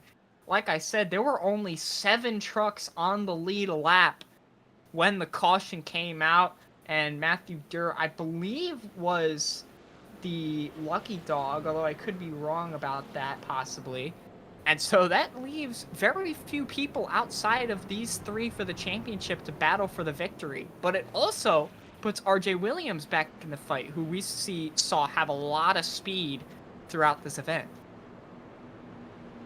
RJ Williams has had a lot of speed, but I think there's actually 12 drivers getting the wave around, and those drivers that are going to put themselves back on the lead lap are going to be James Shiflett, Lewis Woodall, Gavin Fitzgerald, Jake Miller, Rod Fosnow, Hunter Brittle, and Hunter Madalinas all going to put themselves back on the lead lap. But one thing I'm going to be keeping my eye out for is some more yellows. If we get a couple more yellows here, there's no way that Miller's out of this race at this point. If we go green the rest of the way, I don't think Miller has a chance. But if we get 1 or 2 yellows, Miller has a chance at this point. He's in 12th. He's not too far back. We know he has a lot of speed, and especially if we get a couple of green flag laps here and Miller comes down pit lane and gets 4 fresh tires and everybody else stays out, he's going to have an advantage at that point as well.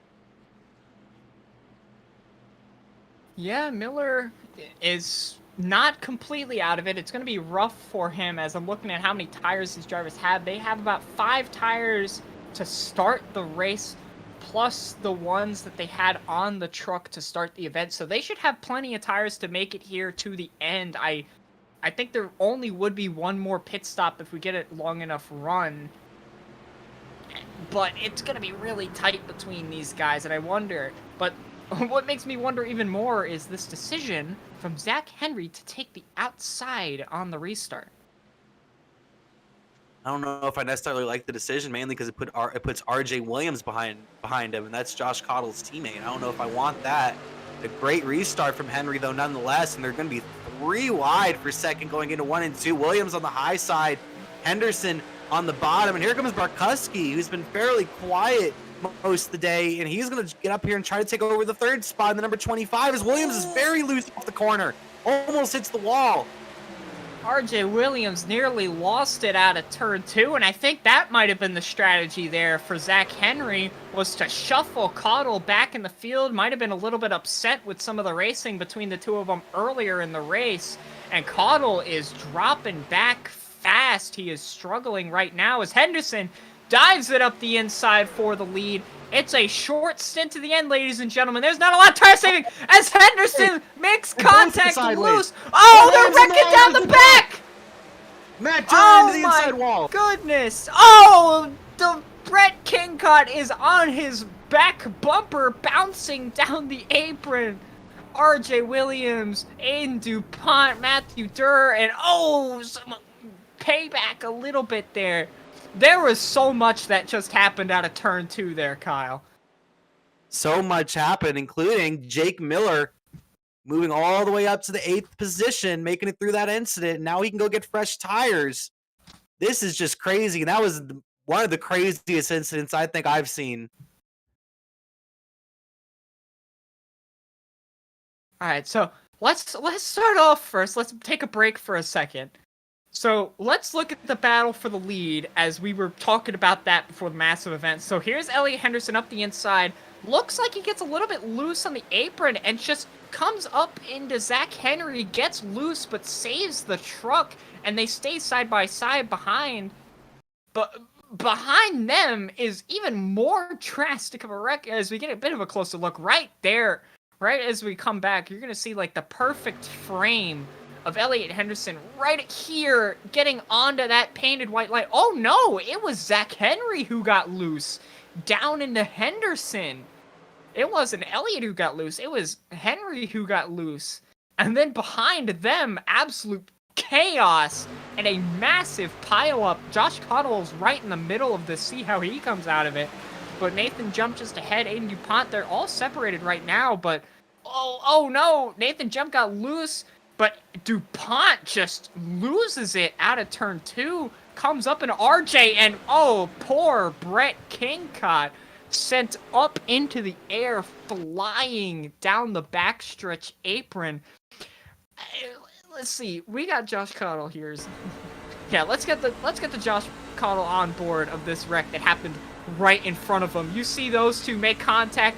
Oh, you can just barely see Aiden DuPont's rear bumper shoot up into the air as Cottle sneaks by it.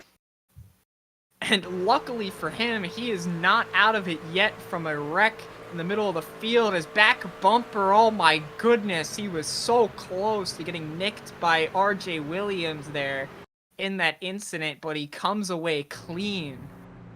Absolutely incredible stuff.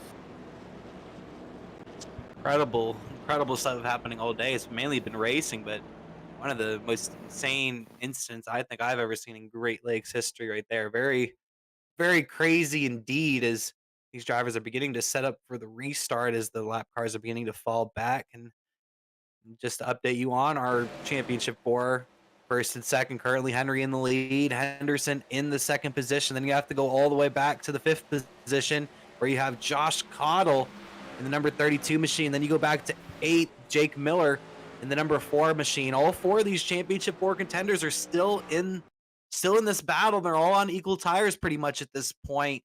We'll have to see what happens with Henderson and Henry, though. I think that's the number one thing I'm going to be watching is those two. Are they able to keep it clean, or are they going to get really aggressive with one another?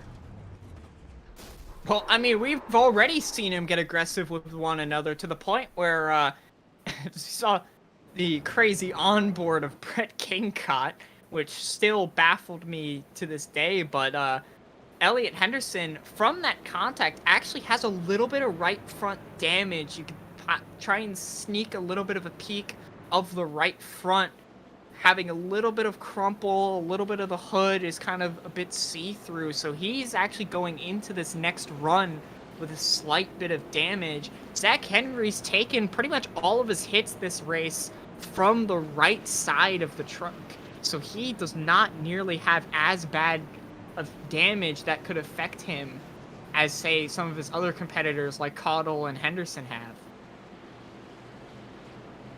So we're going to go green flag. We're going to go green flag racing here with 6 laps remaining. Race leader Zach Henry has decided on the inside lane, which is going to put his teammate Brandon Barkowski behind him, which makes it really interesting because if Henry and Barkowski are able to be on the same page here and get off to a perfect restart, Barkowski can kind of just be almost a roadblock for the number 12 of Henry, and the number 37 of Henderson's going to have to find a way past Barkowski before he can find a way past Henry. Oh, and let's not forget, Kyle, you were saying who needs a caution, and let alone a caution, a quick caution at that? Jake Miller, who's going to line up in the 8th position on brand new tires. He is absolutely still in the fight for the championship after some extreme luck here at the end of this event. With these front two being as aggressive as it's been for the rest of this race, who knows who will come out as the champion? Anybody can still win this. All 4 championship 4 contenders are in the midst of the battle. And there goes Henry and Barkowski. Great restart from them. Is Barkowski able to clear Henderson? He is. And you see Madalenas all the way on the high side up there. Jump and Caudle battling out for the 4th spot. And here comes Miller, who now moves up to 5th.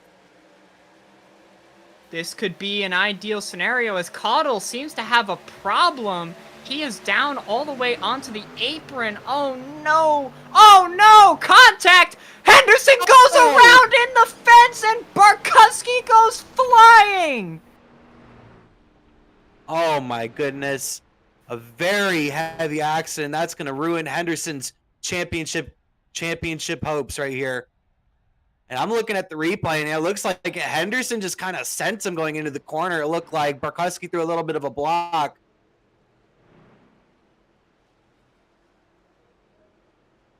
I saw that going into turn 3. I was about to start yelling about it, but I waited a quick second to see Barkowski, the front end corrected up the racetrack and right into the left rear quarter of Elliot Henderson. We're going to get the replay of it here into turn 3. Elliot gets blocked.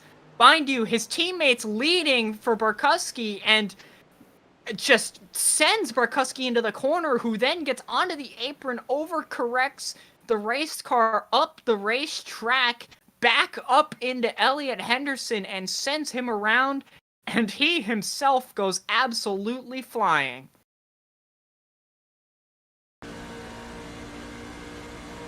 So we're going to look at the wheel here. It looked like he had that thing cocked right, and he had it fully to the right, as far to the right as you could physically have that steering wheel. I mean, there's recovering a race truck, and then there is absolutely trying to get back at the guy who just hit you, and that might be exactly what just happened there. Zach Henry teammates, mind you, to Brandon Barkowski. And I would like to note that Miller did get a little bit of that incident. Jake Miller did get a little bit of that incident when Barkowski went across the track. So Miller has some nose damage, but it is up to the 2nd position. I mean, you brought that up. I went to go over and look at Jake Miller's vehicle. That is a little bit more than just a little bit. He hit that front end quite hard on that vehicle. He has significant damage to the nose of that truck. But he's in 2nd place. Yeah, but it is going to be rough from this point onward for Jake Miller. And, you know, my question is specifically towards Josh Caudle. He fell back very badly on that restart and clearly just something is up with the pace in that vehicle. Why not come down pit road? There's just not too many trucks on the lead lap. You're already far in the field away from winning the championship. One of your competitors is out. Jake Miller has significant damage. Why not come down pit road and put some new tires on it? And as a matter of fact, I said that, and he did just do that. So, late to the stop, he is going to come down pit road and line up pretty far in the back now. Let's see the lights go out on the pace car this time by, and Miller, how is he going to be able to do? Like you said, he has a good amount of nose damage. How is he going to be able to necessarily do on this restart, you think? I think Miller is just gone out of this race, essentially. It looks like we're still on 2 to go. They kind of tricked me at the front of the field, so Cottle should be able to get a spot further up the field. It looks like he's currently sitting in the 9th position, going to line up on new tires. But yeah, for Miller, that damage is basically going to be debilitating for him. And behind Zach Henry, you have Madalinas on much older tires as he took a pit stop and then didn't take another stop with the rest of the waiver rounds and decided to stay out on the older tires. And then Fitzgerald, who we saw make some right side contact earlier, and Hunter Brittle as well back there. So not expecting too much out of the front of the field. I'm really looking at Cottle to be one of the few guys to be able to try and get up here if we get another caution, because the gap is just so big with the green-white checkered. And we're going to have to see what happens here at the end of the race. Zach Henry, of course, is your race leader. He's going to restart on the high side. You have Jake Miller, who's still in this championship battle, restarting second on the inside lane, but he does have significant damage, so he might not be able to necessarily keep up with Zach Henry. And then you have Josh Cottle, who's the 3rd championship contender, still in this battle, back in the 9th spot on 4 fresh good years. And then you have Henderson, who just wrecked out of this event, unfortunately, who is now 3 laps down. And the pace truck is coming off turns 3 and 4 for possibly the final time, as we're going to take the green flag here for the first attempt at a green-white checkered. Henry is going to lead him down to the green. He has to make sure he doesn't break those restarts. Oh no! Miller just spins him. We know how he feels about 25-11, and he just turned him on the restart.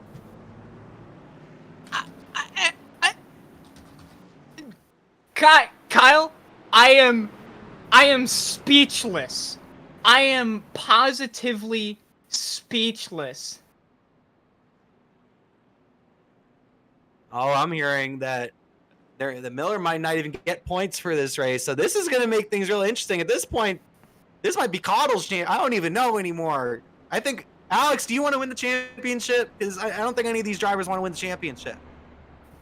Well, I guess Josh Cottle just won the Great Lakes Truck Series Championship, as 2 of his competitors have extreme damage, and Jake Miller has been disqualified from winning the championship for intentionally wrecking Zach Henry on the restart. Wow. This is I don't know. This is just disappointing to see 2 wrecks that could have been easily avoided, and pretty much took any chance we had at an amazing championship 4 finish. I'm just gonna bite my tongue. I don't like what I just saw on that restart or with Barkuski and Henderson. So I believe this might need a bit of explanation for some of you watching that may not fully understand what the situation is between these drivers, because, you know, Miller was not directly involved with anything with Zach Henry during the race, but it's important to note the team relations between all of these drivers. Elliot Henderson and Jake Miller are teammates at E95, battling for the championship. Now, Brandon Barkuski and Zach Henry are teammates at 2511. So what just occurred on the previous caution between Barkuski and Elliot Henderson, who was trying to go for the championship? Miller felt that must have been intentional to try and have, you know, for Barkuski to try and help his teammate win the championship. And what I can assume from that is there was some communication with damage from Jake Miller taking him out of a chance that he would take Zach Henry out of taking a chance. So now the door is blown wide open because now Miller is out of it. He's still on the racetrack, surprisingly not disqualified yet. Not sure why. And then you have Ellie Henderson completely out of the race, and Zach Henry limping around with heavy, heavy damage. But Josh Cottle, with a truck that did not seem to have the pace at the end, has just been avoiding everything and limping around pretty much the last few laps of the race, might just win the championship. We could have a surprise winner here, too. Look who's in the third spot. We have Lewis Woodall up in third. We got Gavin Fitzgerald up in fourth. Michael Sensi's in sixth. He's wrecked that car twice, and he was in the grass. Yeah, this is crazy. Yeah, and we're also getting pointed out a little bit earlier, the initial caution as well was, like, the initial caution that brought out this cycle of cautions after the long green flag opener we had was between Christopher Heller and Steven Sims. Now, not sure the relation here with that, but we saw how weird that wreck looked of Heller dooring Sims down the back straightaway. He is also a part of 2511. So there's a lot going on here between the teams here in this league that has caused the insanity that's been the end of this event. Yeah, I don't even really know what to say. This was probably the greatest race of the season, and it's here in the last couple laps, it's all of a sudden turned into possibly the worst way this season could have ended. Jake Miller technically is in the lead, but we're kind of just going to ignore him for the rest of this race. And Hunter Madalinas leading the field. Lewis Woodall right there. Gavin Fitzgerald. Who will take this win? Because pretty much the winner of this race at this point is going to be a driver who's not in the championship for.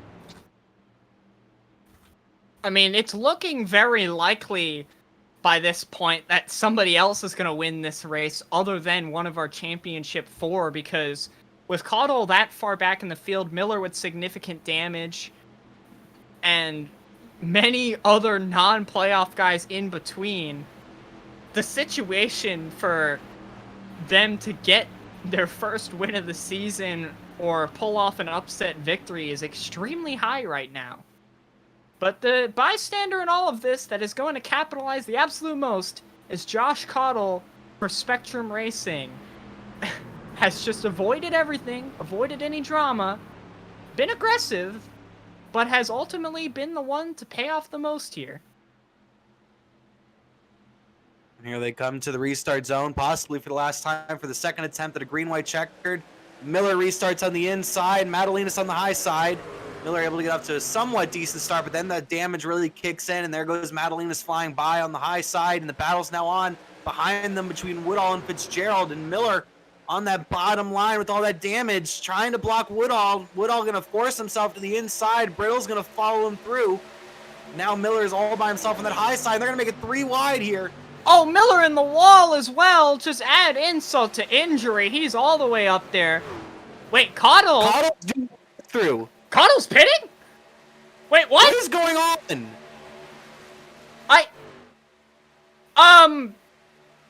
Kyle, I'm losing my mind. What is going on? This is just dumb. Let us remind you, Jake Miller technically cannot win the championship for intentionally wrecking, and Zach Henry is fallen way, way off the field right now. Henry's pretty much first out of those guys right now. What? Yeah, technically, I guess Zach Henry... Hunter Madalinas has won the race. Gavin Fitzgerald comes second. Shane Nicewunger third. There was some dueling for position further back, but Zach Henry is the champion.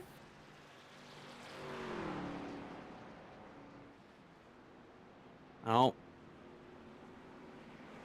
Eric not happy over the radio. Miller has immediately left the race. Yeah, this is not good. This is not good, Alex. This is like the worst way they could have ended the season, and this is hate to say it, but this is how leagues fall apart.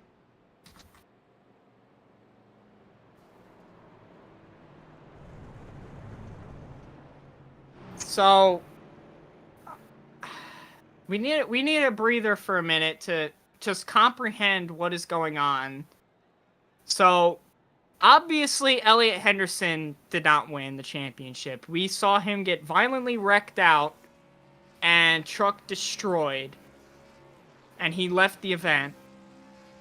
And then we saw Jake Miller on the ensuing restart pretty blatantly take out Zach Henry, who was looking surefire to win the championship after what is believed to be some almost Michael Waltrip Racing-esque collusion to try and get him to win the championship. And then when Josh Cottle was expected to win it, being in the best position, he comes down pit road on the ensuing green-white checkered.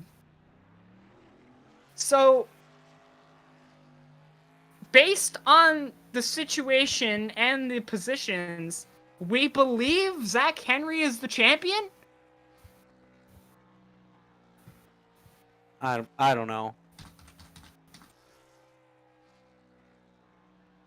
All I know is that was the greatest race of the year, and it just got completely ruined because I don't even know. That was ridiculous. But Hunter Madalenas is the winner. Congratulations to Hunter. Hunter raced a good race. He started up front and led a decent amount of this race and was running in the top 10 all day, a top 5 a good portion of the day, and was there at the right time, was able to snag a victory. A couple of notables up there at the front too is Lewis Woodall up there in the top 5. Rod Foz now, I think that's his first non-restrictor plate top 5. Nick Hansen up here. Sensi went through hell and back and ended up with the top 10.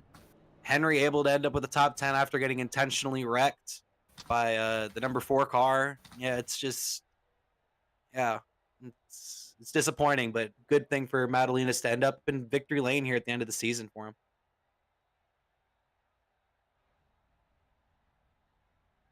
Yeah, so what we're gonna do here is we'll probably try and figure out who the champion is for absolute 100% sure after an admin decision here, but we are going to be able to talk to our top 3 completely unrelated to that incident, so we have no issues with them there.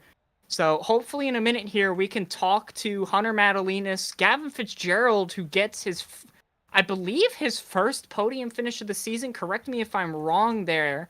But great finish for him, and Shane Neiswanger, who has had a lot of unfortunate luck throughout the year, has finally come through and gotten himself a top 3 finish as well.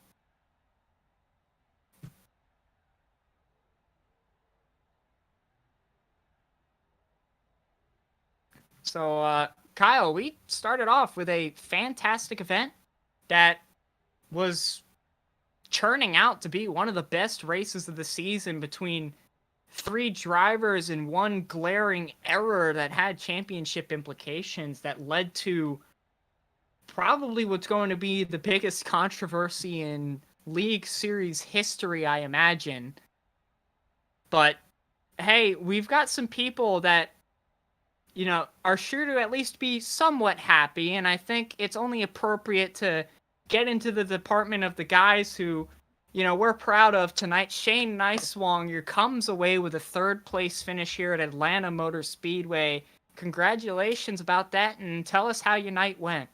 Well, don't congratulate me. I shouldn't be here, but you know, our night we had speed. All of the guys on Dark Horse, I think, had speed to stay with that front group, and we screwed up our first pit stop, and we were playing catch up the rest of the way. You know, it really, that's all I have to say. I shouldn't be here right now. I mean, look, you deserve it as much as the other 2 guys with you up here in the top 3. We saw what happened with the rest of the field there. You know, it's stuff that, as long as you're not involved in it, you deserve whatever good parts that come out of it. You know, you're one of the guys that did well tonight, had decent speed. We noticed you a few times, early on in the event, being around the top 10. Strategy may not have gone your way, but you definitely had some decent pace tonight. Yeah, like I said, everybody at Dark Horse tonight, Matt Durr, Lewis, and Hunter Brittle, we all had speed tonight. And I told those guys after the race, I said, this season's been terrible for us, but I'm proud of the way that everybody fought back. Brittle's had good runs, Lewis has been getting faster, and Matt's had about the same luck I have this season. So we're hoping next season will be a lot better. Hoping next season's a lot better for sure. Since we got the last race of the season here, I suppose it might as well be appropriate for all three of you here to talk about the friends, family, and sponsors who helped you along the way. Who are those people? Yeah, I want to first thank everybody who watched tonight and followed along with us all season long. Shout out to my dad who's watching the race. He's traveling right now, but he made time to watch the race. And that's about all I had. And the work that Dark Horse has put in this season. I know it hasn't showed up in the standings, but these guys have been putting in work, and we're going to correct what happened this season. Correct what happened, get things nice and tidy, and get your team up to winning standards. And hopefully you guys yourselves going for a championship next time around. That'll be the dream for sure. Congratulations on finishing third tonight. Had a good run of it, and we will possibly be seeing you at some point or another next season. Thank you, guys. And ladies and gentlemen, that was Shane Nicewanger, third place finisher tonight, beneficiary of a lot of things, but the next beneficiary finally getting himself up here. I said this was your first top 3 finish of the season. Correct me if I'm wrong about that. But hey, you come out of it with a great finish despite anything that may have happened tonight. You weren't involved, and so you should be congratulated for it. Yeah, I know it was it was a really rough race. I know at the start, I had a bit of a incident with Shane, got into the wall trying to avoid him. I think we fell back to around 20th, so it was really good to kind of come back through the field. I ended up with the right strategy. It was really played my cards right for yellow there. We got it just in time.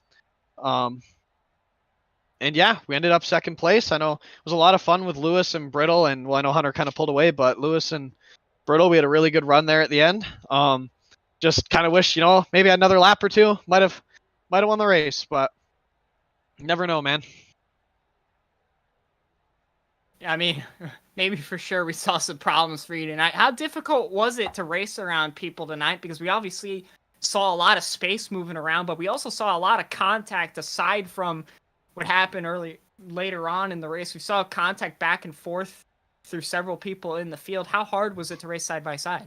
It really depends on who you were. Like, obviously the championship 4 guys are going to race each other a little harder than usual. I know I would back in that, like when I fell back, I was kind of back there with like Rod and Lewis and Eric and stuff like that. We were all pretty good with each other. But yeah, really tonight it was just depended on who you were, depended on how you were getting raced. So, yeah, it is what it is. I thought it was fine at the end. Like I said, was especially fun. I know there was a lot of pushing going on down the back stretch, but it's the last lap. That push basically got me into second place here. So, yeah, it just really depended on who you were. Depended who you were for sure. Made you one of the few to come away here with a fantastic day, a fantastic finish. Said this to Shane Nicewanger earlier. Last race of the year. We might as well give you all the opportunity to give a special shout out to your friends, family, and sponsors who help you along the way. Yeah, I know. It's been a rough season, so I really want to thank Eric and RJ for sticking with me. It's been a brutal season. We missed the playoffs. Had one top 5. This is the second top 5 of the year. Definitely not performing at the level that I should have. So big shout out to them. My parents, Giant Tiger, for being on the truck every week.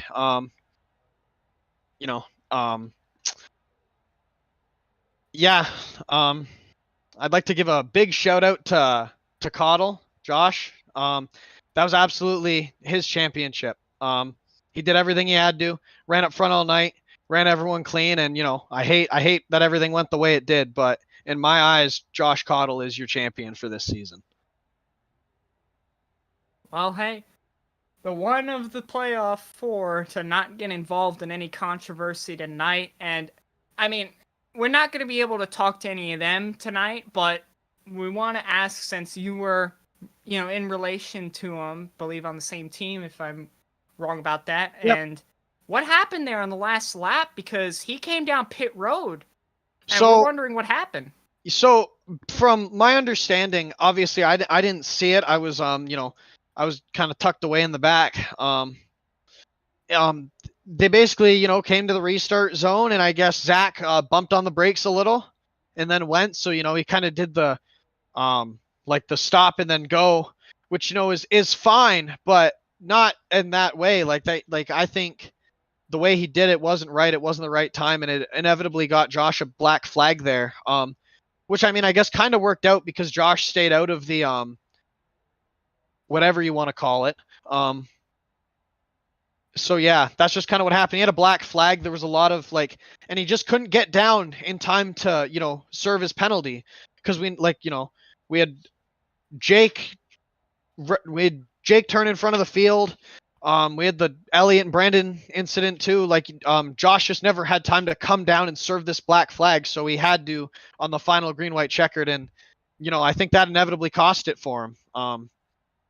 So yeah, it sucks. I hate it for our team. Like I said, we put in the work every week. Josh, RJ, Eric, Ashton. I know Ashton wasn't here tonight. He had some stuff going on, but we put in the work every week. And it sucks that this is what it all amounted to. Well, as for everybody else not involved, congratulations to everybody, but specifically congratulations to you. You got yourself the finish you needed at the end of the year to really put yourself in a little bit of spotlight despite the rough year so far. So congrats on that, and hopefully we'll be talking to you again. Yeah, I know. Great momentum for our guys coming into season 7.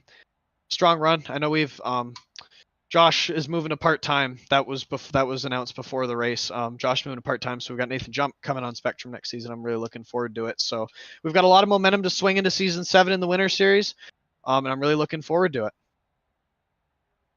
Looking forward to it for sure. We'll be talking to you at some point there, Gavin. Good job tonight, and congrats. Right. Thank you, guys. Thank you for the broadcast all season. Yes, sir.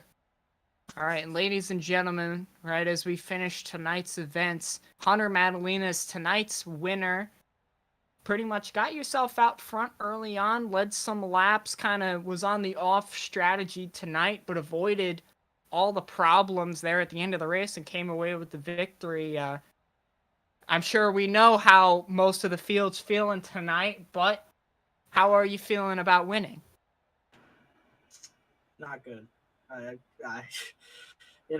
I've celebrated almost every one of my wins, but I don't think we're celebrating this one. I don't even know what's going on in this league.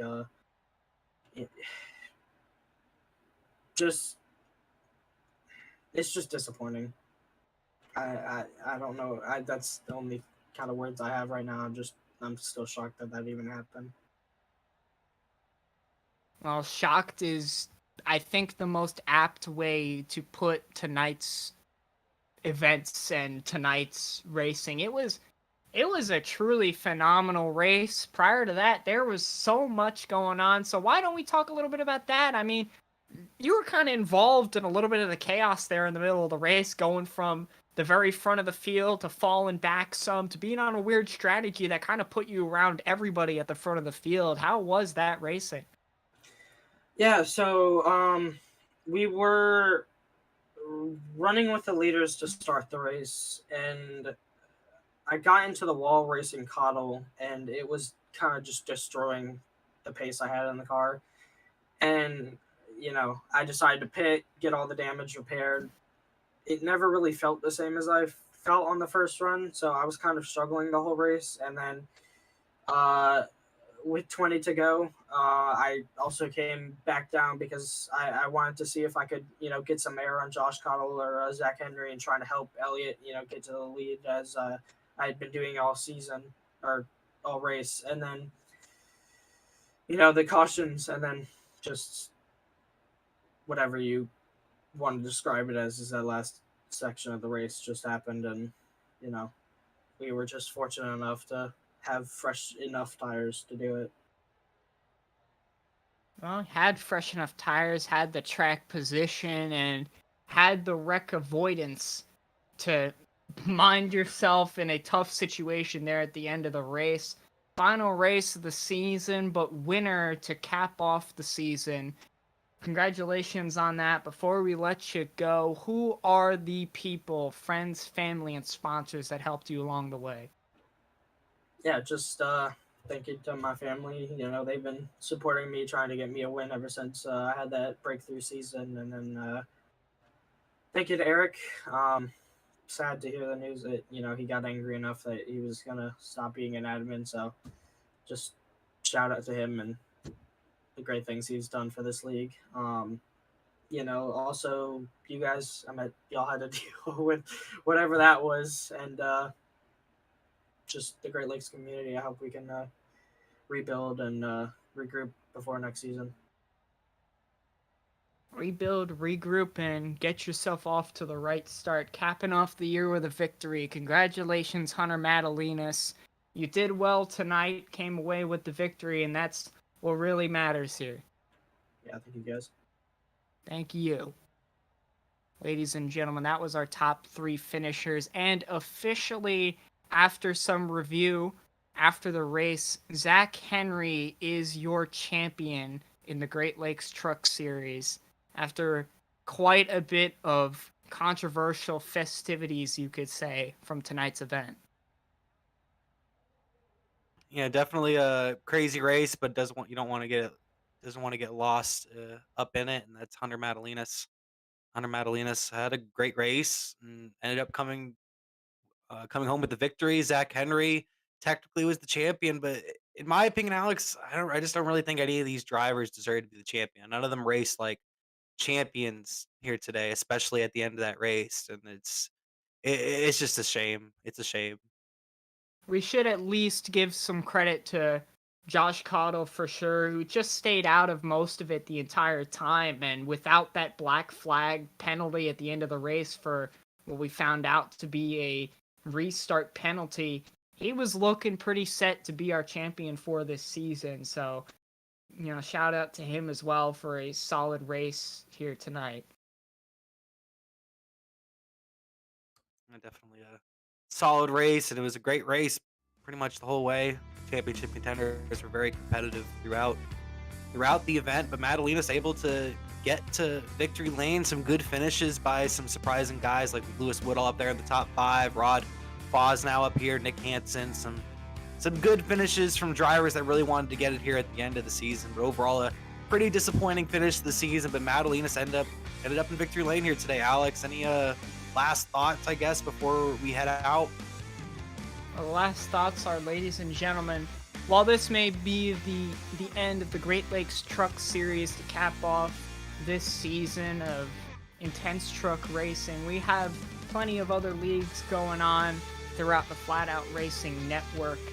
You know, we've got some Indy cars, we got some more NASCAR stuff going on all over the place. So, hey, if you want to see more of that, hear from the people over here at the Flatout Racing Network, make sure you go check those out throughout our channels on YouTube and Twitch. I appreciate all of you who've tuned in all season long here. It's the Great Lakes Truck Series on the Flatout Racing Network. Once again, congratulations to Zach Henry on winning the championship here for season 6, and Hunter Madalinas able to snag the win here at Atlanta Motor Speedway in a very crazy finish, to say the least. And once again, thank you all for tuning in. Have a wonderful night, and those two guys, you need to go celebrate. Have a great night, and see y'all later.